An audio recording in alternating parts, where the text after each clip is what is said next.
Тээврийн хэмжээнд 179 вагон АИ-92 автобензин, 366 вагон дизель түлш бэлэн байна. Монгол Оросын бүс нутгийн анх дугаар чуулга уулзалт болж байна. Эмч нарыг цагаатгажээ. Амьсгалын замын зочмог хүнд халдварын тохиолдол нэмэгдсээр байна. Нийслэлийн эрүүл мэндийн газар болон нийтийн тээврийн бодлогын газрыг татан болгоно. Тээврийн хэрэгслийн шилжилт хөдөлгөөнийг захимаар хийдэг боллоо. IS Global-ийн цөөн хормын мэдээ эхэлж байна. Өнөөдрийн байдлаар нийт төмөр замын хэмжээнд 179 вагон АИ-92 автобензин, 366 вагон дизель түлш бэлэн байна. Тодорхойлбол Сүхбаатарын өртөөнд 23 вагон АИ-92 автобензин, 110 вагон дизель түлш, Зүүн хараа өртөөнд 11 вагон АИ-92 автобензин, 32 вагон дизель түлш, Замын үд өртөөнд 11 вагон АИ-92 автобензин, 14 вагон дизель түлш тус байна.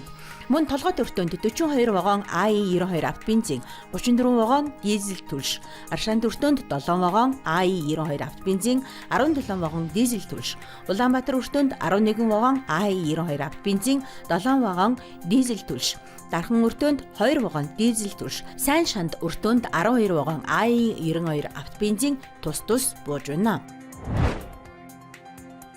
Монгол Оросын бүс нутгийн анх дугаар чуулга уулзалт Оросын улбаны улсын Эрхүү хотноо үргэлжилж байна. Чуулга уулзалтад Монголын төлөөлөгчдийг засгийн газрын тэргүүн шадар сайд бөгөөд эдийн засаг хөгжлийн сайд инх баяр, Оросын төлөөлөгчдийг Оросын улбаны улсын засгийн газрын урлагч дарга Оверчук ахлан хоёр орны төр цагиргаа бизнес бүс нутгийн төлөөлөл гэсэн өргөн бүрэлдэхүүнтэй оролцож байна. Чуулга уулзалтаар Монгол Оросын худалдаа үйлдвэрлэлийн хамтын ажиллагаа, Евразийн орон зайд нэгдсэн харилцаа болон аялал жуулчлалын нөөц бололцоог хөгжүүлэх нь гэсэн гурван үндсэн сэдвийн хүрээнд өрнөж хилцэж байна.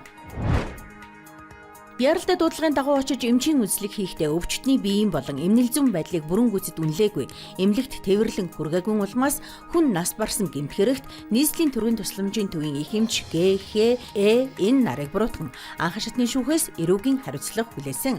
Харин улсын дээд шүүх тэдний гаргасан гомдлыг хилэлцээд эмчийн тангаргаа сахиж яралтай тусламж үйлчилгээг зохиох ёсоор буюу өвчтнөөс авсан асуумжид тулгуурлан биеийн байдлыг үнэлж өвчний хам шинжийн тодорхойлон зөвлөгөө заавар өгч бүүлжилтийн эсрэг тариа хийх зэргээр үйлчлэгийг зохиох ёсоор бүрэн гүйцэтгэсэн гэж үзсэн байна. Улсын хэмжээнд эмнэлэгт 3400 орчим хүүхэд хэвтэн эмчлүүлж байгаагаас 89% нь амьсгалын замын зочмог хүнд халдварын шалтгаантай байна. Өвчлөл өмнөх өдрөөс 38% нэмэгджээ. Үүнээс амьсгалын зочмог хүнд халдварын шалтгаанд жирэмсэн 72 эмэгтэй байна. Хүүхдийн яралтай тусламжийн тасгаар 3238 хүүхэд үзүүлснээс 77% нь ханиад томгоор өвдөжээ. Үүнийг өмнөх өдрийнхтэй харьцуулахад 38%-аар нэмэгдсэн байна. Түүнчлэн улсын хэмжээнд 2518 орд дэлгэхээр төлөвлснөөс 2135 нь нийслэлд байх юм. Нийслэлийн эрүүл мэндийн газар болон нийтийн тээврийн бодлогын газрыг татан буулгах гаруулжээ. Эрүүл мэндийн салбар өөрсдөө санхүүжүүлэх чадамжтай, чанараар өрсөлддөг тогтолцоороо шилжих шаардлагатай болсон. Тиймээс өрхийн эрүүл мэндийн төвүүдийг цөөн тоогоор нэгтгэн төсөв хүний нөөц, техник, тоног төхөөрөмжийн хувьд илүү чадварлаг болгох юм. Ингэснээр үйлчилгээний чанар хүртээмж сайжирна гэж үзжээ. Харин нийтийн тээврийн бодлогын газрыг татан буулгаж, зардал мөнгийг хэмснээр хүн амын төвлөрөл ихтэй бүсүүдэд автобусны зогсоол, үйлчилгээний төв барих, үйл хөдлөх хөрөнгийн хөгжүүлэлт болон түрээсийн орлогоор санхүүждэг зарчим шилжүүлэхээр төлөвлөсөн байна.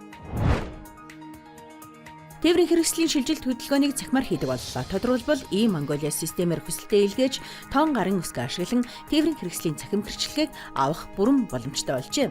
Өмнө нь тээврийн хэрэгслийн шилжилт хөдөлгөөн болон эзэмшигчийн нэр өөрчлөх үйлчилгээг авахын тулд худалдан авах гэрээг натратаар батлуулж, автотээврийн үндэсний төвийн салбар дээр биечлэн хандах шаардлагатай байсан. Улаанбаатар хотод энэ үйлчилгээг 32 салбараар дамжуулан 318 мянга орчим иргэн авч өдөрт 1257 иргэнд 63 албахаагч үйлчилгээ үзүүлдэг байжээ. IS Global-ийн цөөн хормын мэдээ байла. Ажлын амжилт хүсье.